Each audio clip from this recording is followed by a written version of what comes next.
All right, welcome everyone. Thanks for hopping on Zoom tonight. We've kind of got an all-star crew. You guys are getting the three-staff version of this course because you've got me and Josh and Olivia. We all are on staff with SOKS. And then this is a fun three athletes because all three of you are going to go, and in fact, all six of us, maybe not Olivia. Olivia's on the team USA, Team Kansas for USA Games, but all signed up to attend USA Games in Minnesota this summer, next summer. So we are glad you guys are here. Let's start with some quick introductions from the SOKS side. So I know I've met all of you. I'm glad you guys signed up for this class. It's a really fun one, actually. It's one of the more interactive ones, and we get to like actually talk and share things with one another. It's really fun. My name is Kristen. I am one of the co-facilitators of athlete leadership, and so it's really fun getting to learn more about you guys. And I will be joined by Josh. You want to introduce yourself, Sure. Josh? I know these three also, so it's great seeing you all and excited to do this with you all and learn a little bit about each other this next couple of weeks. So, And then Olivia, you want to introduce yourself?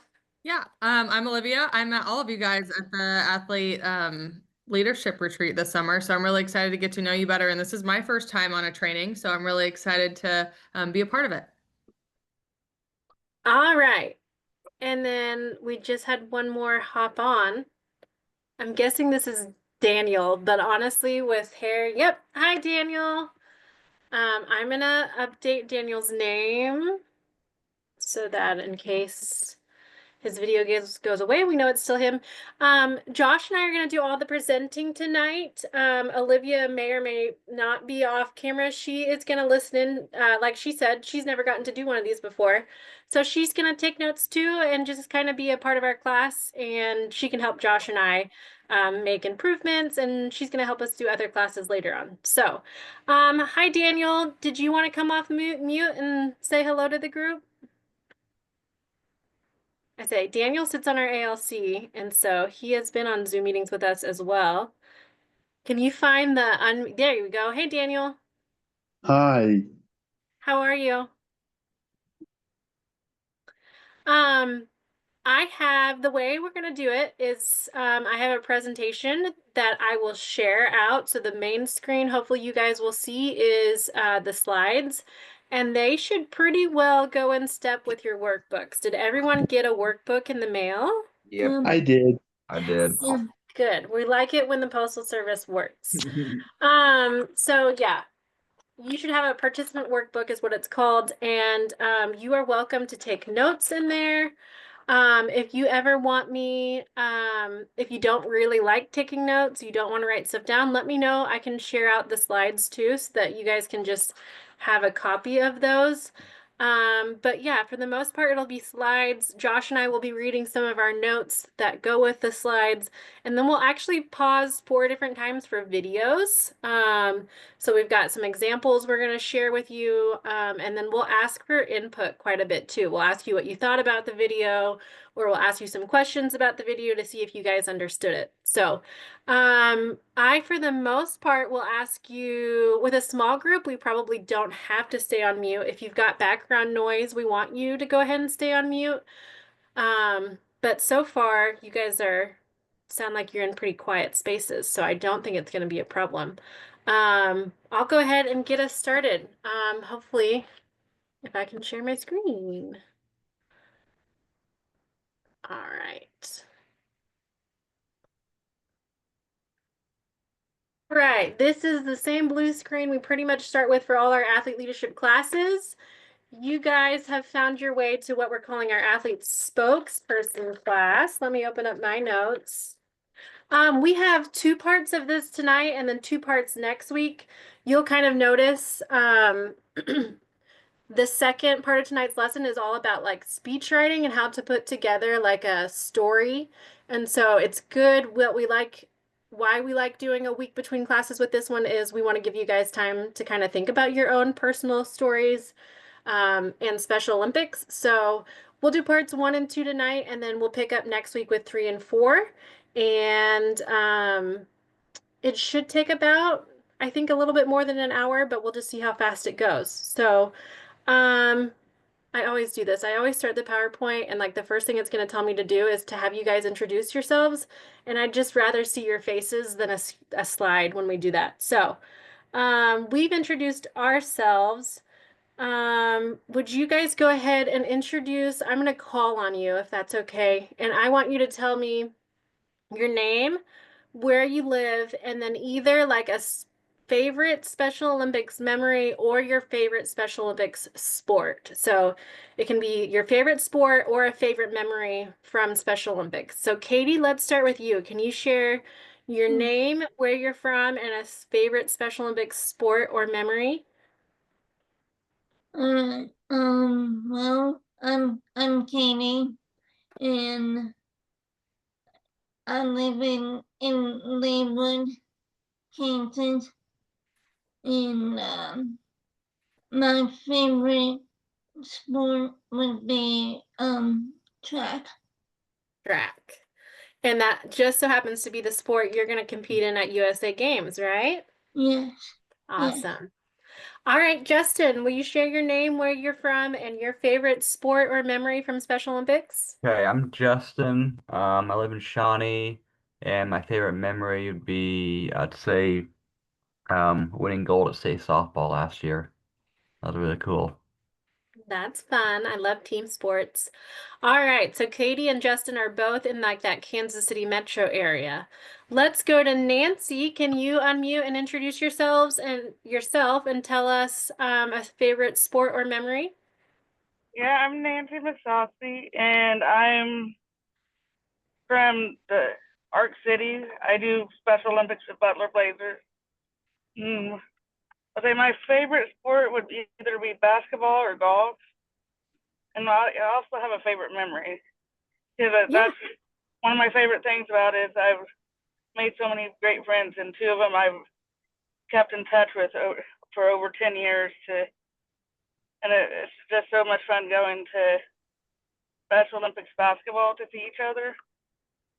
Yeah, it's so fun when we all get into one place finally. We don't really see each other as often as we'd like. You're right.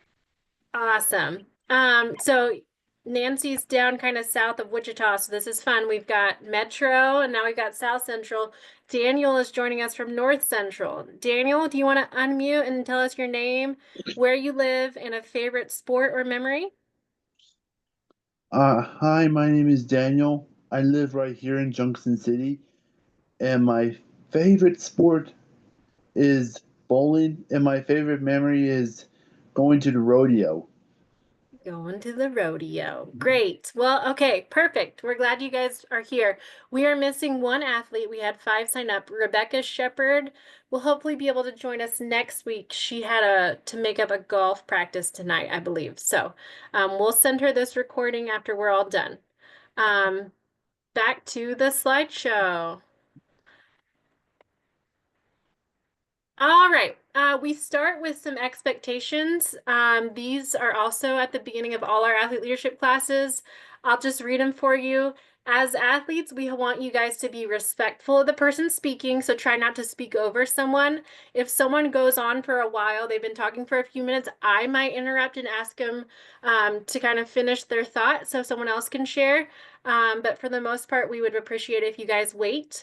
Engage in the class. So we do want you to answer questions when we ask them. Ask questions if you don't know, don't understand something. Feel free to raise your hand. There is a feature on Zoom that lets you raise your hand, or you could actually, I visually can see all of you guys on like a sidebar. So you could raise your hand or just jump in and say, hey, Kristen, hey, Josh, and we'll stop. And then as much as possible, minimize distractions. So put your cell phones on silent if you can. Try not to put a TV show on in the background. We will take a few breaks if you need to go to the bathroom. If you guys want to eat a snack while we're doing class, I totally understand. I get hungry too. And then on Josh and I's end, we're what you call facilitators, another word kind of for teacher. And our job was to come tonight prepared to teach and try to meet all of your needs. We do want to challenge you guys to learn something new in this class about yourself and about the topic that we're going to talk about. We want to provide opportunities for you guys to be successful and to grow. We plan to support and engage in discussion and questioning that leads to learning.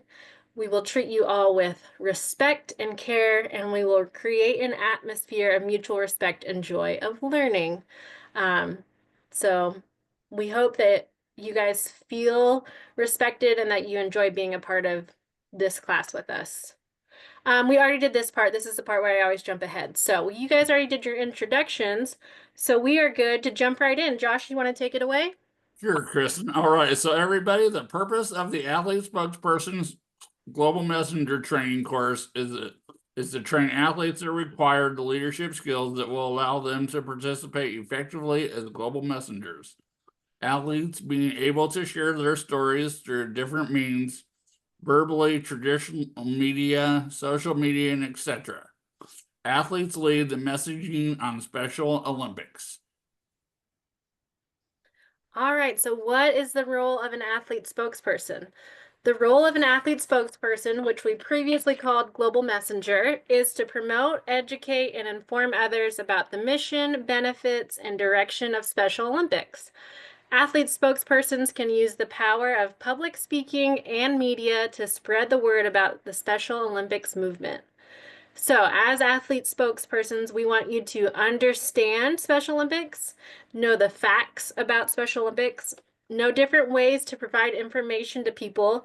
It's not just limited to speeches that you might give in front of others. Educate and promote Special Olympics and represent Special Olympics. Like I mentioned, this athlete spokesperson is new. We used to just call it a global messenger. So you've ever heard someone say, I'm a global messenger? That's what this training is. They just changed the words of it. And the reason they changed it is to capture all the ways that athletes promote Special Olympics. So you can continue to use global messenger. Within Special Olympics, most people know what a global messenger is. But it does go beyond just public speaking. Yeah, we also have, I think, Josh, am I right in that they still do call them the Sargent Shriver International Global Messengers? So there is, and that is a group that you have to interview for. Is that also true? Yeah. So by taking this course, you do open yourself up to other like national roles and responsibilities if you wanted to try and sign up an interview for them. There's something called the Sargent Shriver International Global Messengers. And those are athletes who have taken this global messenger or athlete spokesperson training and want to do more speeches on like a larger platform.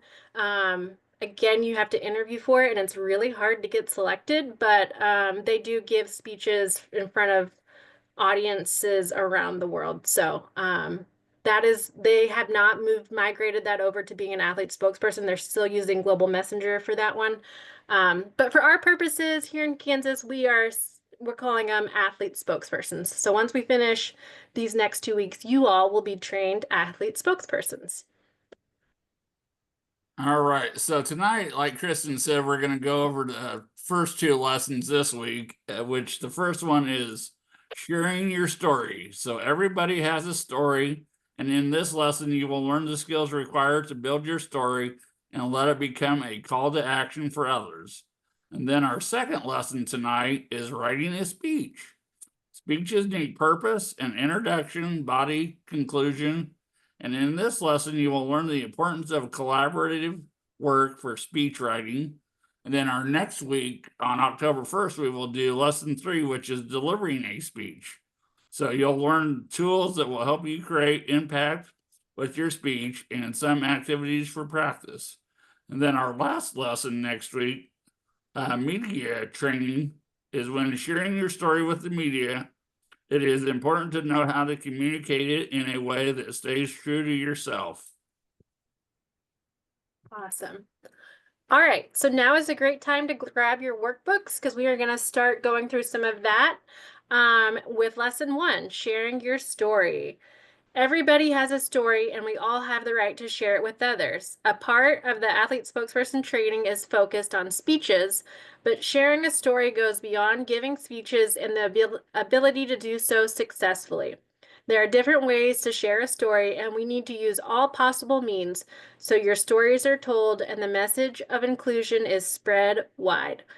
The objective of this lesson is to learn the skills required to build your story and let it become a call to action for others. So let's go ahead and play Ben Collins' video. He's a Special Olympic athlete and staff member that's really an amazing athlete because I've actually got to hear him on a call here a couple months ago. So I think you'll enjoy this, everyone. Right.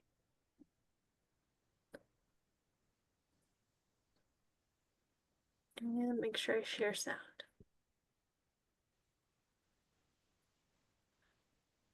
Real guests paid for their testimonials. Right here, Ben, right here. Good shot, good shot.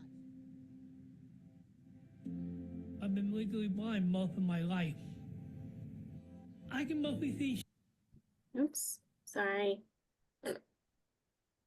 shadows and shape. Right behind it. When I play bocce, I have to listen to the official tell me where the balls are. Nice shot, nice shot, nice shot. They tell me, over here, this way, left or right or down the middle.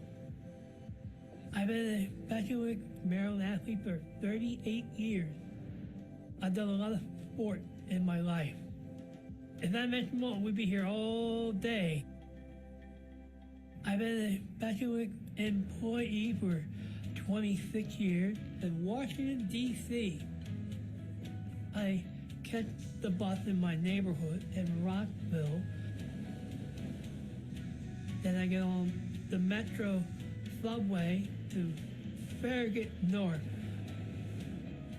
Then I have a 10-minute walk to Special Olympics Incorporated. Working here is like a family atmosphere. Hey, man. Hey, Benny. Hey, man. Thank you. You're very welcome. Appreciate it. It's the mail for today. You rarely get mail. I know. Special day. Don't underestimate me in sport and in life.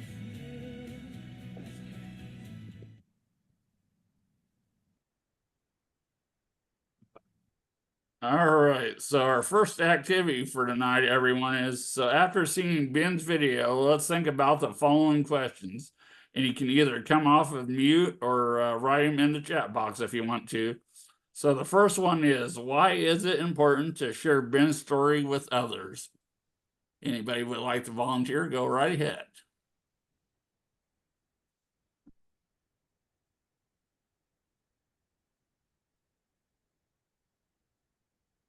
I guess we'll just go ahead and call by name. We'll start with Daniel because I can see him on my screen first.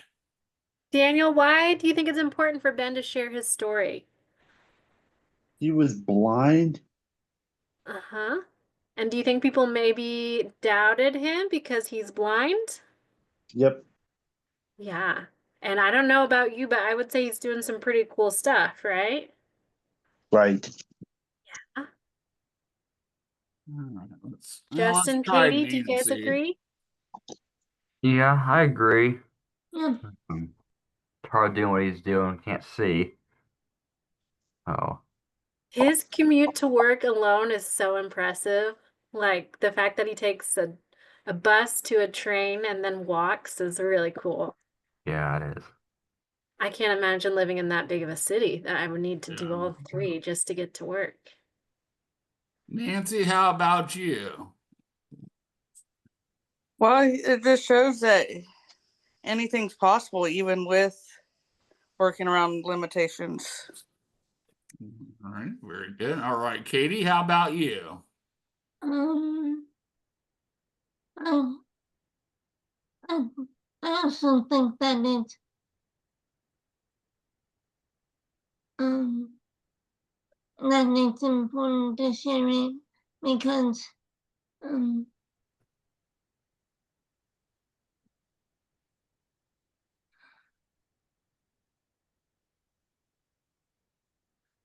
mm, because we need because it's good to get his voice out there. Very good. All right. So my next question, everybody, is what are some things that could happen to people who see Ben's story? And we'll go ahead and go reverse and start with Katie this time. What's the question again? Sorry. That's okay. What are some things that could happen to people who see Ben's story? They could get inspired. Very good. Very good, Katie. All right. Nancy? I mean, I would agree with Katie. It would probably inspire people and see that not just because you can't see doesn't mean you can't do. All right. Very good. All right. Justin? I would say, um, like Nancy said, like no matter your disability, like you could do anything. All right. Very good. All right. Daniel, how about you?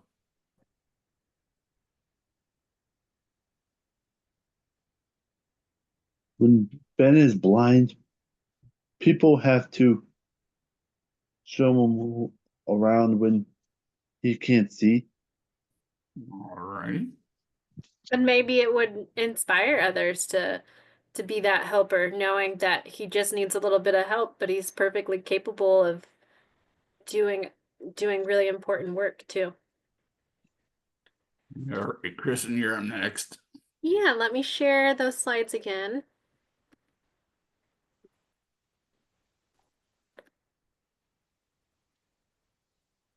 All right. So, stories connect people to the movement and make them care. Real stories that come from you as athletes and people with intellectual disabilities showcase how you are leaders and why your experiences matter. You need to be the ones in charge of your own stories, not others.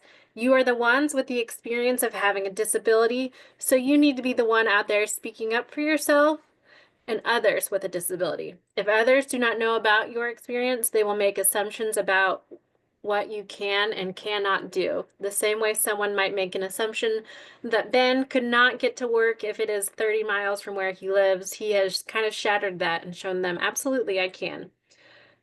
Just remember, you do not have to be a great public speaker to share your story. We mostly share our stories through speeches, but there are many other ways to get your story out there, and we will look at all those options in this course. I think especially with the internet and the ability to record and edit things, there are lots of ways that you guys will be able to share your stories without, getting up in front of a big audience if that's not something you're comfortable with. So. All righty. So everyone, our next activity is our next topic is how to build a story.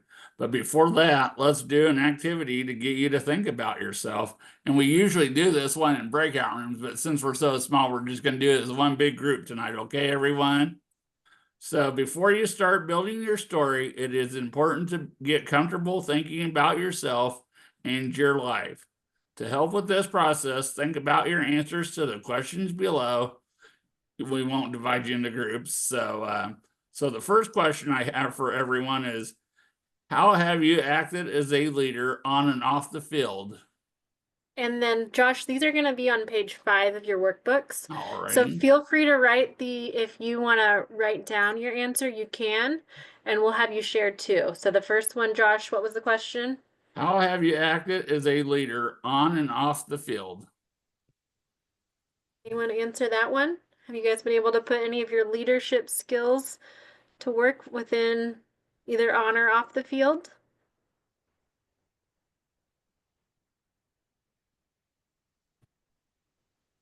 Josh and I have seen you guys in action. We know you're pretty good leaders. Yeah, don't be nervous, everybody. It's just Chris and I just like at the leader and Olivia at the leadership retreat. So don't be shy. I know this group's a good group of talkers, so don't be shy, okay?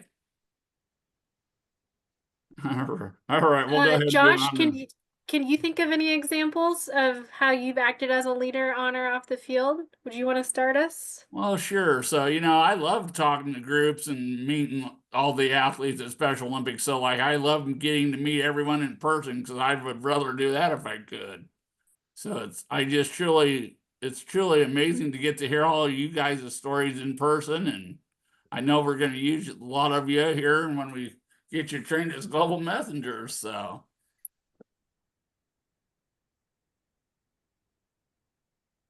If you don't have an answer, that's fine.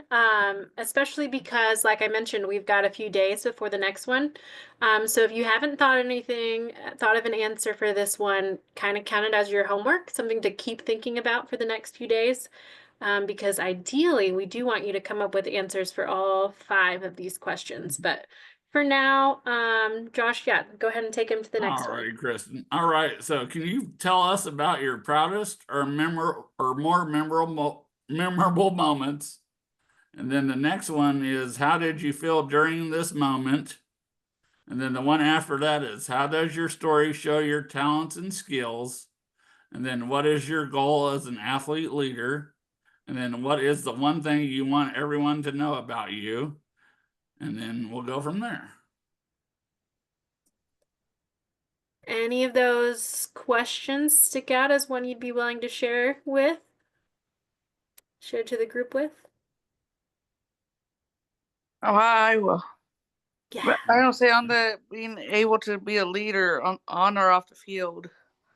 Like back when I was doing basketball with Callie before the team disbanded, I was able to help in basketball, being kind of the guide person that was able to guide my athlete peers and friends to the right spots, like on the court. And we, since I knew kind of the idea where everything was, and so I was kind of the leader of the group. And That is so helpful to have. Our coaches can't be everywhere at once, and so to have an athlete who's willing to step in and help guide athletes on the court, it's a big deal.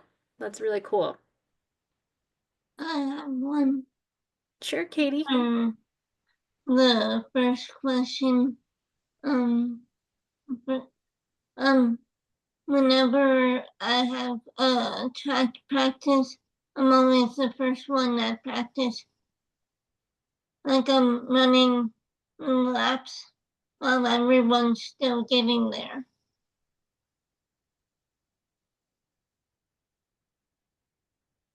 Good, Katie. Justin, anything you can share? Do you have any goals as an athlete leader or something you would want others to know about you? I would say for a goal, I haven't got to there yet, but whenever we have new athletes, some of my team always willing to help them out best I can. That's great. That's Or so important because stepping into a new group like Special Olympics, especially if your team is pretty tight knit, and I know a lot of teams are, they kind of feel more like a little family. It's yeah, always nice when someone's willing to like welcome you into the group. That's really yeah, cool. definitely. Daniel, do you have any special talents or skills you feel like you want to show others? I like bowling. Is bowling a pretty secret talent of yours? Yep, Do you think you could use your leadership skills? Do you ever teach other athletes how to bowl or give them tips? yep. Good. Great. All right. Again, you guys can take your time filling these in, because the purpose of this exercise is kind of to build some ideas for you about what you would want to include in a story about yourself.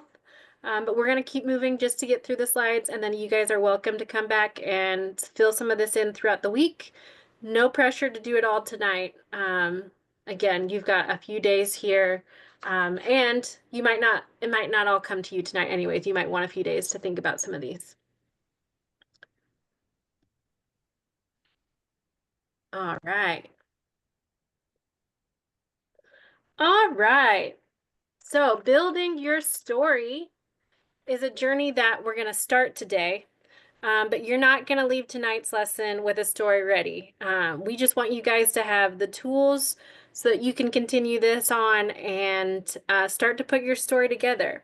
So let's talk a little bit about building your story. Here are some important things we want you to consider.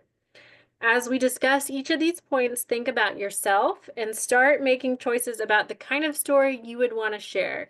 And this is all kind of leading to, if we were to ask you to tell the story of you and your involvement in Special Olympics, what would that look like and what would that include? What kind of story would you want to share? Some stories you guys have experienced may feel a little bit too personal.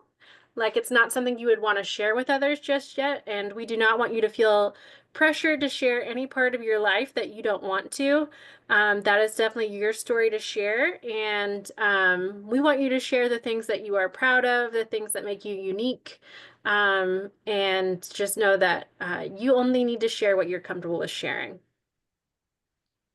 So I do have another question or actually a couple of things here for us. So what is the focus of your story? Your journey as a competing athlete, your leadership role as an athlete leader, your job and independent life now, your life growing up and obstacles you have faced. And then also describe the before and after, as in what changed. What was your life like before joining Special Olympics? How did things change after? And then, for an example, a change in your health, confidence, skills, new friendships, feelings of acceptance and success. And then include any details unique to your story. Are there any shocking or surprising moments or coincidences that stand out in your story? So, for example, did you receive glasses for the first time at a healthy athlete screening? And did you try a new sport for the first time and realize you are really good at it? All right. So here are some questions that could help you as you start out building your story. When did you get involved in Special Olympics and why? What are your favorite sports and why? We already kind of started thinking about that.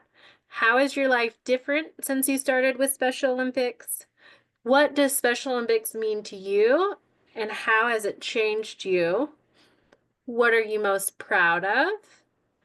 How are people with intellectual disabilities treated in your country? So in the United States, or even think about our state, how are they treated in Kansas? And is this a problem for you?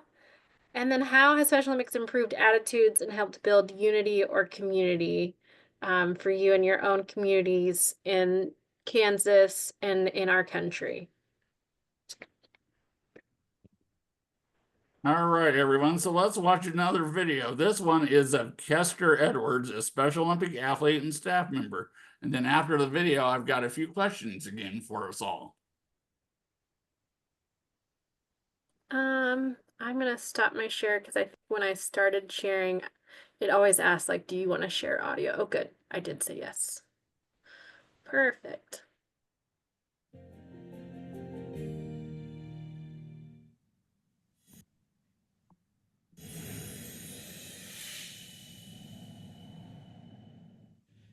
The 1980, December, Christmas, this is where it all happened. A bicycle came riding down this street right here. I was about 7 years old, ran me over. The spokes penetrate my forehead. This is where I was lying. I was in a coma for about 3 weeks. He started back to the school at Delaford AC. He was a bit slow under what he's supposed to be. Struggling to keep up in school, Kester was diagnosed with an intellectual disability. He started attending a special school called Happy Haven. You know, I had to ride the bus. In the Caribbean, your uniform define what school you goes to. So I couldn't hide and I couldn't run. I have to self-motivate myself. Because I had people calling me names, not empowering me. Finding an escape from bullying in the water, Kester started swimming in Special Olympic events, training at first in a pool. Gaining confidence, he decided to take on a new challenge, his first open water swim. By bringing Special Olympics athletes out into open water and teaching them to navigate without walls, without a line on the bottom, without lane lines to confine them, it's very challenging at first, but they become adaptable. And their adaptation, their acclimation to open water spills over into their daily lives. I feel actually free when I'm swimming in the open water. Using open water swimming as a tool to adapt and overcome personal challenges in his life, Kester questioned why it wasn't an official sport of Special Olympics. No one believed that people with intellectual disability actually can swim in open water. It shocked me. And I said, why? I can. I did it in 2004 with 10 athletes from around the world. Why? Getting a job at Special Olympics, Kester's mission was to make the sport that changed his life an official sport of Special Olympics. Kester is a little bit like a force of nature. He has managed to navigate the politics of an international organization. He's had to take it step by step by step to make it grow to the global sport that it is today. It took 7 years of dedication, but in 2011, his dream became a reality when 35 athletes took part in a Special Olympics open water swimming demonstration at World Games. But that's not enough for Kester. Kester has created a proof of concept, an entirely new standalone event for Special Olympics. My next vision is beach games. Trinidad and Tobago been piloting beach games for 3 years now. Everyone is beach sports, but I'm trying to get them to see beach games where it's multiple sports on one beach. The person behind this is Kester Edwards. He is a man with a vision. The goal is to do a global event in 2020 where we invite delegations from all over the world to participate in beach games. So I'm hoping, like, in 20 years from now, that it'll be the 20th anniversary of the Kester Edwards World Beach Games.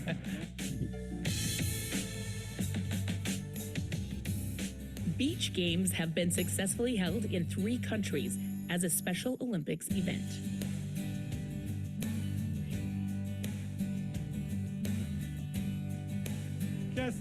Kester is definitely a game changer. There are some people who the world will change, but Kester is someone who can change the world. And he's changing the world little by little by what he's doing with SY. Kester is changing the world on a global scale. True to his roots, he is also changing individual lives through his coaching and his passion for swimming. Kester from swimming. He's a friendly, kind, smart, and intelligent. He's a good coach. And when I see the smile and the joy on my fellow athlete's face, that's what I need. And the life are changing because my life was changed. I feel maybe with my accident, you know, accidents are sometimes okay, good accidents.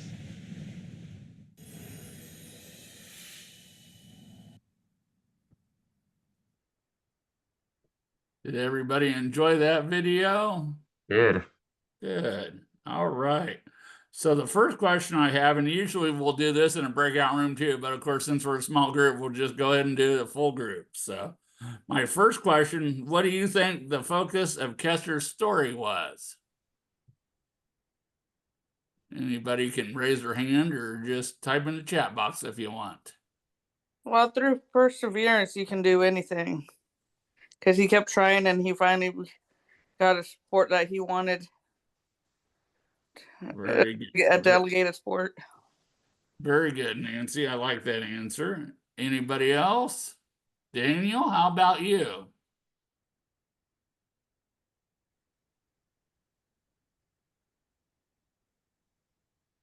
Daniel put in the chat that he likes the right. pool, and I think that was Kester loved to swim. and he wanted to kind of share that love with others. Yeah, that open swim, that's a little different than our normal swim. I mean, that's because there's no walls like they said. So, I don't Justin or think I'm Katie? afraid of the ocean, but then again, the idea of swimming out into the ocean and back is actually a little bit terrifying. So, Justin or Katie, how about you? Would you like to share anything on that first question? Um, hmm. I like the pool too, like Daniel said. But I don't think I could swim out in the open water like that. Yeah, it's kind of scary sometimes, because especially if you're not from around the beach areas of the world, it's because you don't know what's swimming in there. That's right. Yeah, Yeah. sharks out there. Yeah, stingrays or jellyfish, you just never know. Yeah. Yeah. All right. So, can anyone describe the before and after on Kester's stories and what changed? and there are a few different right answers to this. So, let's see if we can get maybe two different people to share what they saw as the before and after to Kester's story.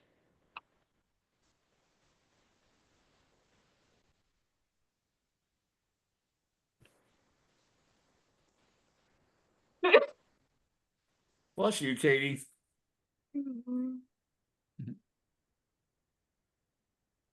What was a significant event in that video?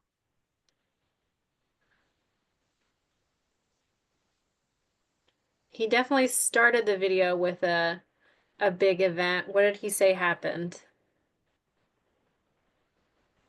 Get ran over by, was it a bicycle? Uh-huh. Yeah. Yeah. So there was definitely a part of Kester's life that was before he had any kind of disability, and then after the accident, living with that disability.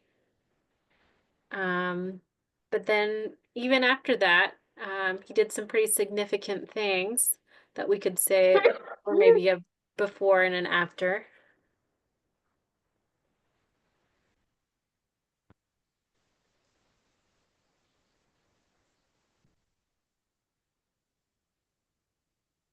Katie, can you think of a before and after with that story? I think after it happened, he was more confident. I think using his voice to try and start a new sport. That was a significant event, and like you say, it really allowed him to become more confident. I'd be curious too, like the progression if he started coaching, when he started coaching, because, I wonder if that gave him the confidence then to coach his fellow athletes.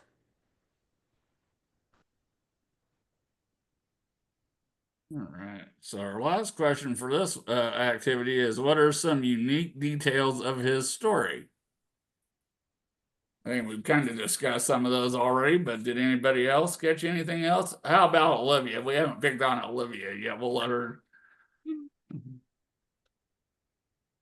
I think the fact that he has an entire World Games named after him is pretty significant after the starting of the story and then where he's at now. It's really cool. I mean, I would not swim in open ocean, but it's awesome that so many people do. And fun fact, they did offer for the first time at the 2022 USA Games in Orlando, they had open ocean swimming. Yeah, something that jumped out to me, Josh, I don't know if I've noticed in other videos and other times we've watched that, is that they specifically call out that they wanted to do the first World Games in 2020. And I thought, oh, I bet that didn't happen. Because Yeah. 2020 was the year of COVID. So I Yeah. would love to get an update of where it's gone since then, but we kind of know just based on the fact that they swam open ocean at the last USA Games, that it has taken off. They won't do them obviously at the 2026 Games because Minnesota only has lakes, and I assume that doesn't count as open ocean, even though swimming in yeah, those lakes are freezing cold. But anyways, all to say, that's really cool that he gets to say he started all of that. Was Kester at Orlando or no? Not that we know of, right, Josh? I don't think Right. so. No, I never did hear any names about that or anything. I wish I kind of would have gone to watch some of that. I would have been would have been interesting. Yeah, and they had surfing for the first time too. And I think they had Um, paddleboard too, if I'm correct, or Yeah, stand-up so paddleboarding, if I remember. Yeah, that's hard. Do you know pretty what all neat. entails in the beach games? When they were done? It looked like maybe beach volleyball and powerlifting. And I think bocce was in it too, it looked like, or some Wow. kind of form of bocce, I think. So cool. So cool. All right. Let me get back to our slides so that we keep up with the book. And if you haven't kept up, we're on page 9 of your workbooks, and there are some additional questions there too. Typically, when I send up like wrap-up emails, you'll get kind of just a few notes from tonight, and then you'll have all the links to the video. So if you want to go back and watch any of those or share them, we are about halfway through the content, and the videos just get better and better. So just so you know, it's pretty cool.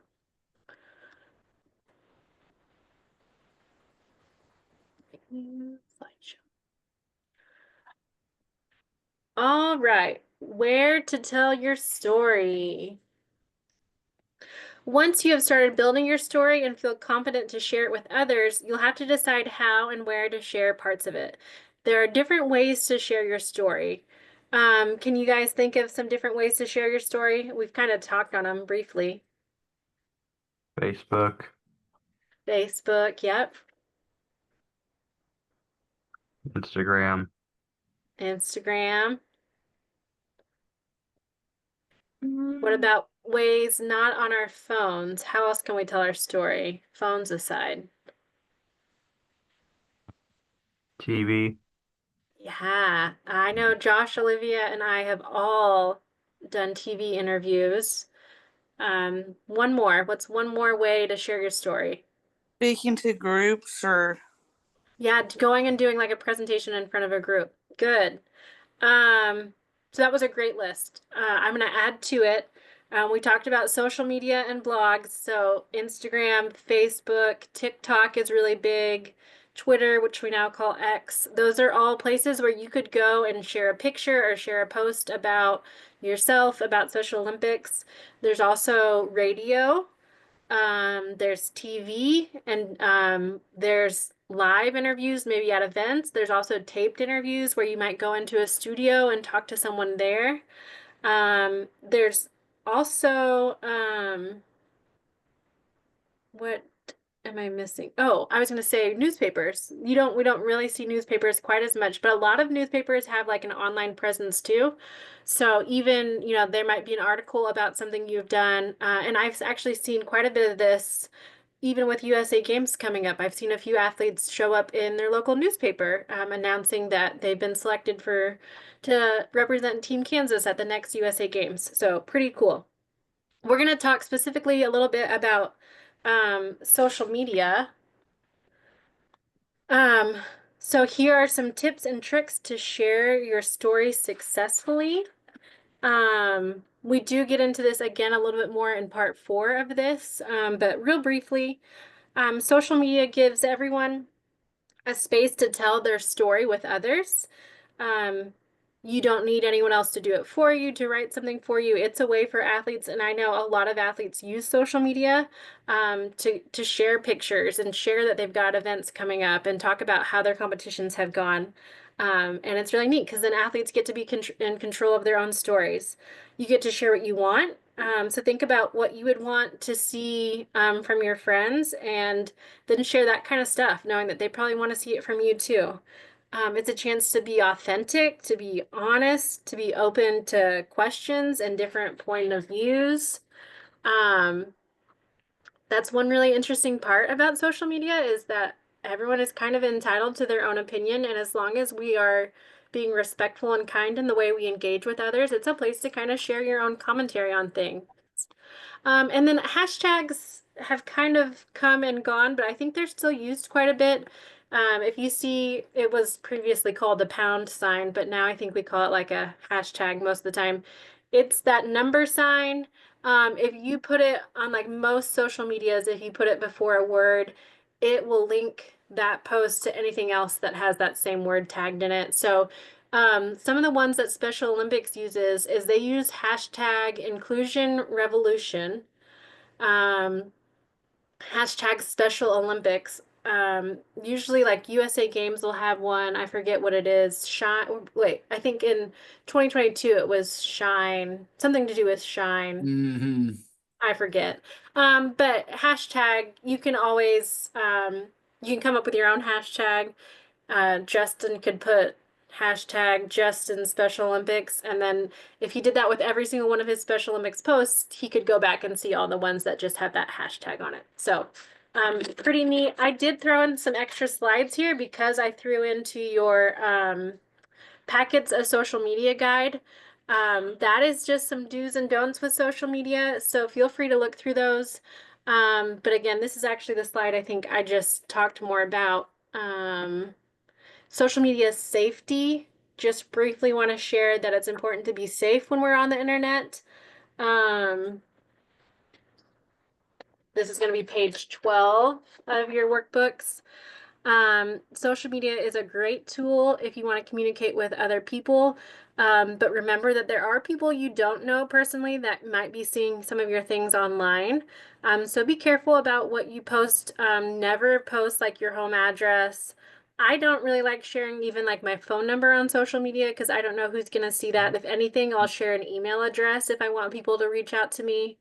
So again, don't share your home address. You would never want to share like a social security number, a card number. Sometimes people will like mistakenly include part of a credit card or something in a picture. Just be careful that you know what you're posting.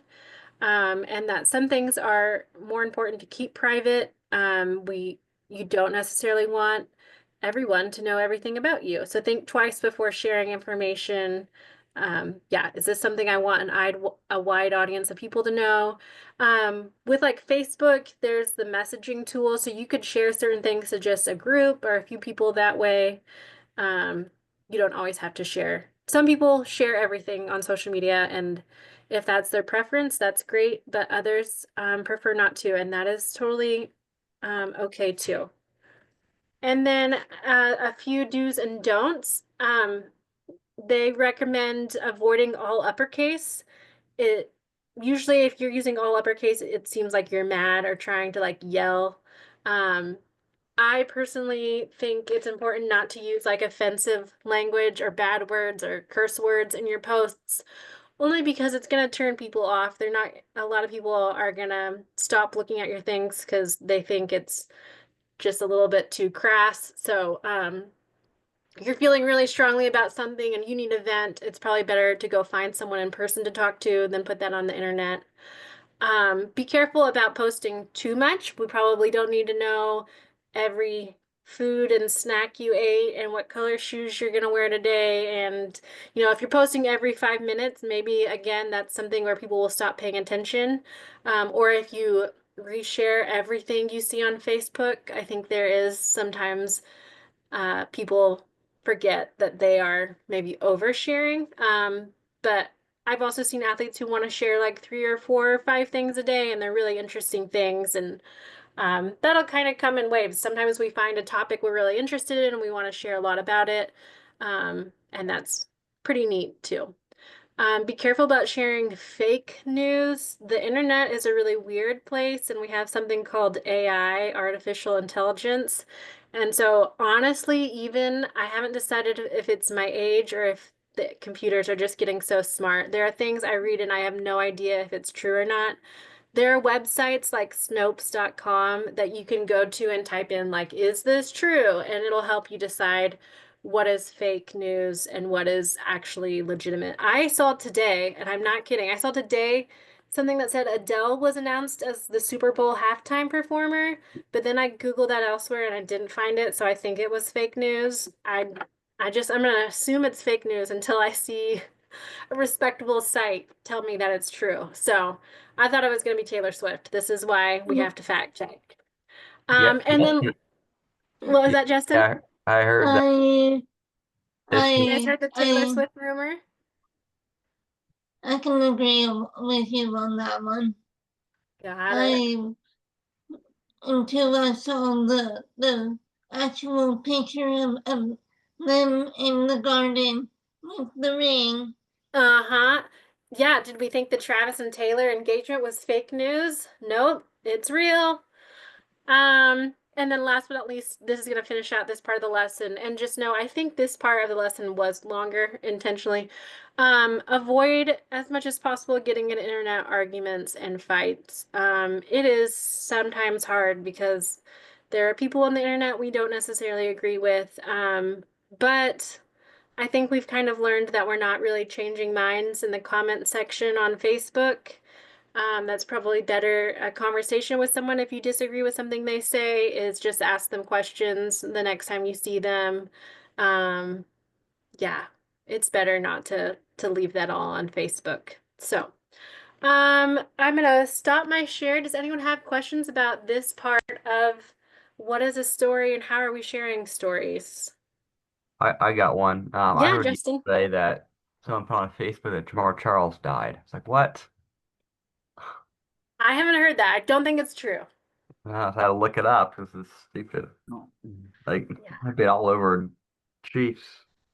I think it's just going to get worse too. Our inability to tell what is fact and what is fiction. You know, the way like they can create graphics. You Yeah. know, already we've seen pictures of Taylor Swift in wedding dresses. We know they're not married yet, but it's really easy to plug that into the internet and it will create that picture for you. So if you're ever not sure what's true and what's not true, ask a friend if they've heard that, if they've seen it, say, you know, make sure they know, I can't tell if this is true or not. Do you know anything about it? And hopefully you can find someone you trust who can help find those answers.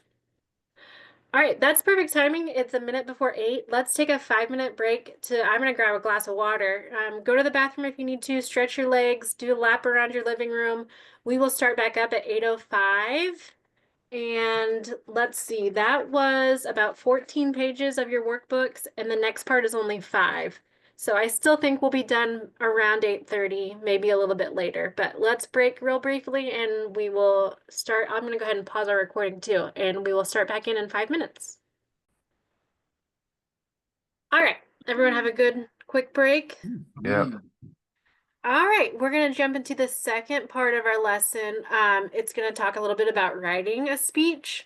Again, using some of those prompts we already asked you about, you know, what kind of athlete leader do you want to be? What's a significant part of your own story or what has Special Olympics meant to you? We're going to talk a little bit about building a story and your own personal stories about that. And then when we leave tonight, that's kind of going to be your homework is to start thinking about putting together that personal story for you. So let me grab my notes. All right, yeah, this part is all about writing a speech. All right, so everybody, a speech is the expression of ideas and thoughts through communications using your voice, sign language, or augmentative and alternative communications or AAC devices. So there are different types of speeches. Depending on the goal or purpose of the speech, it can, 1, inform. The goal is to educate. 2 is convince. The goal is to make the other feel, think, or take action. And then the third one is entertain. Goal is to capture attention with something fun. All right, inform, convince, entertain. Keep that in mind because we're gonna play another video for you. And while it's playing, I want you guys to think, is this informing me? Is it trying to convince me? Or is it purely just to entertain? I'm not supposed to be thinking too deeply about it. It's just for fun. So inform, convince, or entertain. Um, I'll ask you afterwards what you think it was. To the magnets. This way, you don't have to worry about losing your bookmark because it simply can't. Hello, I'm Loretta Claiborne, and I'm the Chief Inspirational Officer for Special Olympics. I am also a Special Olympics athlete. Like other people across the United States, I have been trying to get the COVID-19 vaccine. Right now, it's been a challenge. It's been hard. It's been frustrating. It's been really sad. Studies show that people with ID are 2 to 4 times more likely to die of COVID-19 than the general population. What a shame. More likely to die. But why can't we get priority access to this vaccine? Why is our government not prioritizing us? Why is our government not keeping us safe? I'm fortunate to have an angel to get an appointment. Other people are not. Everyone should be able to get the vaccine. That includes people with ID. I want you to join me to ask the CDC to add people with ID to its list to ensure priority vaccine access. Please join me today. People with ID can't be left behind. Thank you.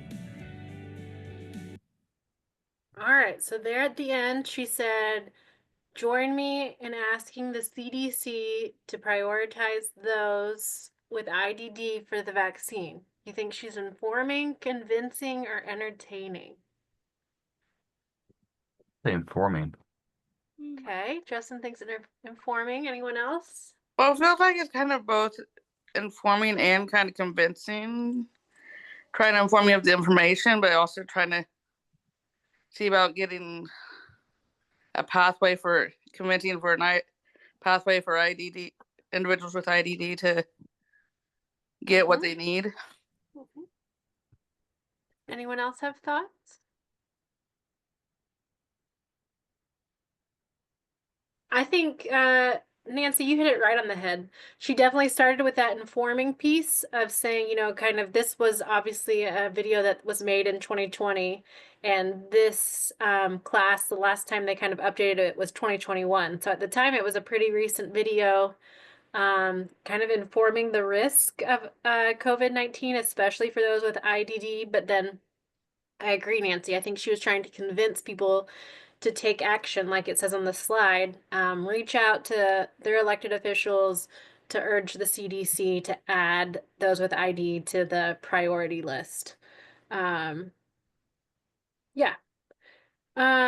Keep in mind, you can change the video. Oh, no, that was a note for me that we might have to go and try and find new videos for that, Josh, since hopefully soon that'll be kind of old news and people will be like, what was COVID-19? And we'll just giggle. But yeah, I would say that was a pretty convincing argument. And this is a pretty good layout of what the 3 different types of speeches there are. And I will tell you all, if you ever get the chance to see Loretta speak in public, please do, because she is one phenomenal athlete. She just had a birthday here just a few months ago and turned 70, and she's still going strong. Awesome. There's no way. She looks so good. I know. She just, every time in Indianapolis, they'd ask her a question or she'd say something, it was right on spot. And she's also got a new book coming out next year. So hopefully they'll make that announcement soon. And I hope everybody here will go out and buy it, or at least go to the library and see if they got a copy of it. Because her stories we are need to do definitely a book phenomenal. club. Yeah, we need we should athlete start a leaders book Special club. Olympic book club. Yeah. Josh has started. All right, everybody. So all speeches have a purpose, and a way to know the purpose of the speech you're writing is to ask the following questions. Who are you talking to? What do you want them to know? How do you want them to feel? And what do you want them to do? All right, we are to the point. We're going to hit our last video. This one is always super popular with this group because it is a video from Eunice Kennedy Schreiber, who's the founder of Special Olympics. So let me share our last video, and then again, we've got some questions about it, and then kind of send you guys out to think about your own stories. This is an older video, you'll notice, of Eunice Kennedy Schreiber giving a speech. I think maybe this would have been at an opening ceremonies, Josh, do you know? I think it was. Yeah, I think it was. Oh, Josh, somehow you hit mute. Can you hear me now? I think it was in Connecticut or North Carolina. I'm not sure. Okay, great. All right, here she is. Every mother should have a daughter named Maria. Thank you. Tonight, in this great stadium, a new legend is born. You athletes are the heroes of that legend. Here, where crowds once cheered for Johnny Lujack and George Gipp, for Joe Theismann and Rocky Blyer, tonight they cheer for you.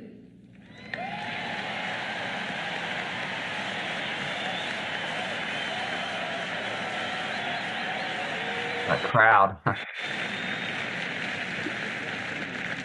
You are the stars, and the world is watching you. By your presence, you send a message to every village, every city, every nation. A message of hope, a message of victory. The right to play on any playing field, you have earned it. The right to study in any school, you have earned it. The right to hold a job, you have earned it. The right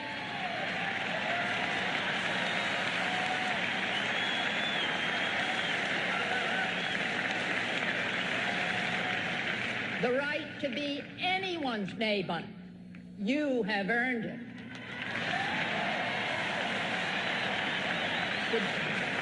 The days of separation and segregation are over.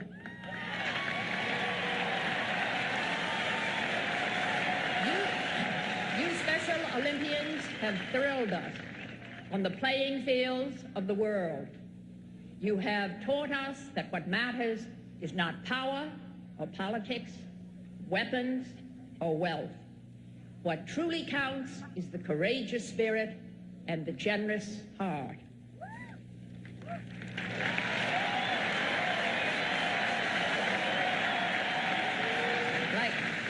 Like the heart of the mother whose daughter is special, she walked with her child 16 miles each week from her village to the coach who taught her daughter how to run. This mother is in the stadium tonight, and tomorrow, with the world watching, she will see her daughter race in the 200-meter dash.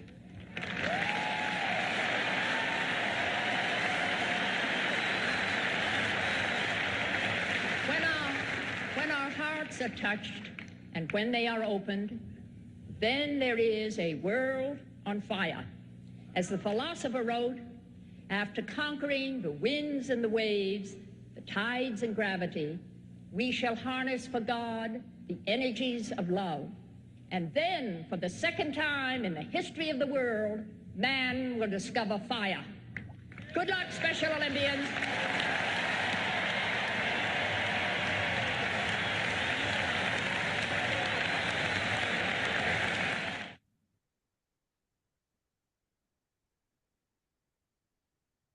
All right. We are on page 14 in your workbooks. There's some prompts there. I'll read them out loud. Did you guys figure out who was she talking to? The athletes and their families. Yes. Athletes and their families. We're fairly certain it was an opening ceremonies, not sure which games, but it looked like it was a World Games even. What did she want them to know? They can do anything. Absolutely. That they were not on the sidelines anymore. I like she said, no longer are you separated, no longer are you segregated.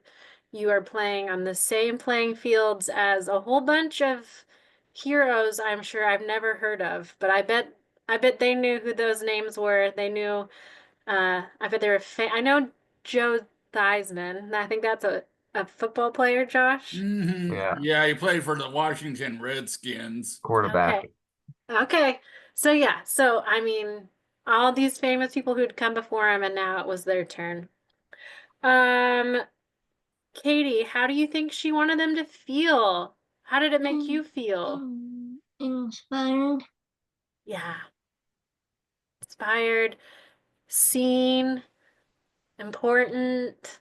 I think it was meant to be motivational for them, get them pumped up for the competitions ahead. And then Daniel put in the chat they can try their best. yeah, good, Daniel. She wanted them to try their best, sure. And then what did she kind of to answer this? What did she want them to do? She's sending them out to do what? Have fun.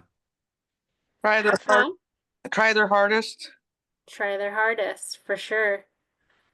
And it seems like this was a pretty big stage. So maybe just, prove exactly what they could do and prove that they were worthy of that big of a stage. I put in my notes here. This is where I'm going to pause, and if Rebecca Shepherd watches back this recording, she'll get the answer to my quiz question, which is, what is my favorite color? I'm going to put that in the email tomorrow to make sure she watches it. And Rebecca, my favorite color is yellow, and my second favorite color is pink. So that is just so if you guys miss a class, that's what we usually try and do, is put a question somewhere in the recording so that we know you guys went back and watched it. So we can share our screen again, and Josh is going to walk us through the different parts of a story. And I think this is one of Josh's favorite parts, right, Josh? Yes, it is. Chris and I were just getting ready to say that. Did anybody have a cheeseburger today for lunch or any kind of sandwich? I had sandwich for lunch. Awesome. Okay, because this is going to be what this is all about. So, a speech is like a sandwich. So the opening statement and closing statement are like the buns because they hold everything together. The body of the speech is like the meat and all the sandwich toppings, like your cheese and lettuce and onions, because that represents the main points of your speech, the good stuff. And then let's see, the closing is each speech needs what is called a call to action. This is the thing that you want the audience to do after hearing your speech, like donate, become volunteers, etc. Be specific about what you want them to do. Briefly repeat the point and purpose of your speech and main talking points. And this is called summarizing. All right, and those are all on page 15. And then this is kind of where we send you guys out. What we're going to have you guys do is start working on building your own speeches. Probably a little bit scary, but we do have some examples to follow. We will share one of Josh's speeches at the beginning of the next class. That's probably the best way to do it. It'll give you guys a chance to work on yours on your own before taking too many pointers from Josh. But then we're gonna have we'll show you the video of Josh delivering his speech. And then one thing we've done with previous groups is we've given them the chance to give their speech just with Josh and I. And we'll record it for you too and send you the link in case you want to share it with others. And then something kind of unique to our group is that we have been invited, anyone, or I think we can do at least a couple of you. I'm not sure if we're limited. There are some high school students who are wanting to know a little bit more about Special Olympics, and even some of these students who have intellectual disabilities and don't know what it looks like to be an adult in the community living with an intellectual disability. And so we are going to provide the opportunity for you guys to give your speech to some of these high school groups. But this is kind of the building block we want you guys to start from. So we want you guys, once this class is over, to work on a speech. And when we come back next week, we'll actually have a chance for you guys to share how it's going, ask some questions. And then by the end of class next week, we hope you're in a place where you might be willing to kind of wrap those up and share it again with Josh and Olivia and I, share it with a friend, or even share it to your own social media pages if you have one.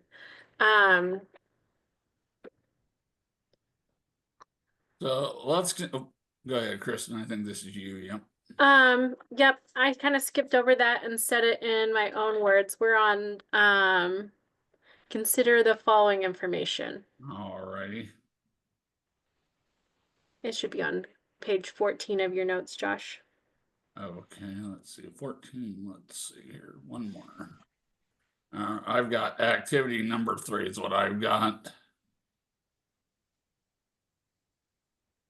Oh, here we go. I see it now. Sorry. Consider the following information as you start writing your speech. So, number 1 is, who are you going to talk to?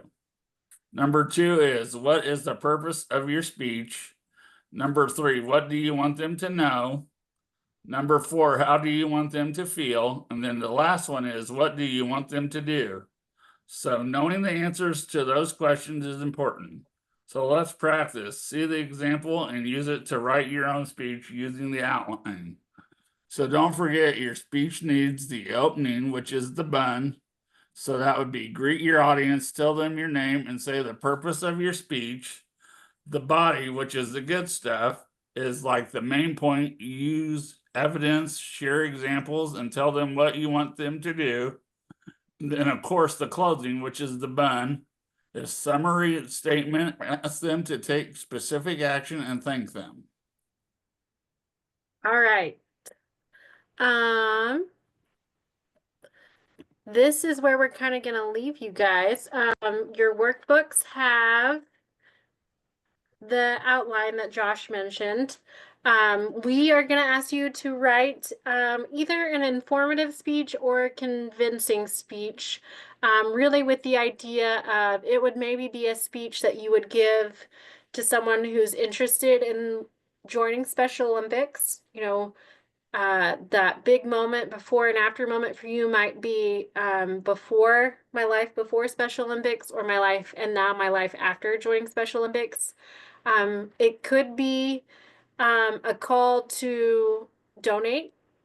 We do have athletes who have gone before groups before and asked them to get involved as a donor, as a partner, as a volunteer group. So, you know, this is why you should give your time or your money, or, you know, something you own over to Special Olympics. Here's why you should do that.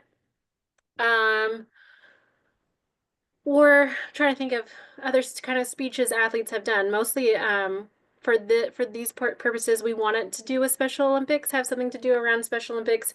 Your own experience, I know in Josh's, he kind of gets into, you know, what it was like in the school system before he joined Special Olympics and kind of the community he found in Special Olympics after. We've never had anyone do it, but you could do a speech on why an athlete should join athlete leadership. You know, what has athlete leadership taught you? Or some of you, I guess maybe just Justin, you've served on ALC. You know, here's my experiences before ALC or after. All sorts of things. You guys can pick kind of the main topic of your speech, but we want it to be kind of this convincing argument of why Special Olympics matters to you. Again, use that outline. Think about who you would want to give that speech to, what it is you want them to really take away from your speech, how you want them to feel, and then what you want them to do. Does that sound scary enough to everyone? Are you guys? I will share out some tips and tricks tomorrow in my email to you. You'll get a wrap-up email with the link to this recording and to some of those videos. And then I think there's some like tips on things. Again, use your notebooks, because I think there are like 2 or 3 pages in there where you can write an opening, write a body, and then write the closing. So there's lots of space. If you get stuck and you want Josh and I to send over some examples, let us know. We can ask if we can share some of I know we had some athlete leaders who did some really good videos last year. We'll probably save Josh's in our pocket till next week, but we could share some of the ones that came out of our athlete spokesperson last year. So any questions before we close up for the night? All right. Did you guys like those videos? They were pretty good, right? Yeah. Yeah, get you feeling inspired. Good. All right. We are done for the night. You guys did awesome. Thanks for sharing your input, your commentary. It's so fun getting to know you all a little bit better. Look for an email from me tomorrow again with our recording and any of the videos and some notes for you. And then otherwise, feel free to fill in anything in your workbooks up until this point. If you didn't get to fill something out, you can go back and fill it in. And then when we start up next week, we will start on lesson 3, which is delivering a speech. And then we go into media training. Both of those are pretty short. I'm pretty sure this one historically has always been about this time, about 90 minutes, and then next week is about an hour, which does leave us time at the end if anyone wants to try giving their speech.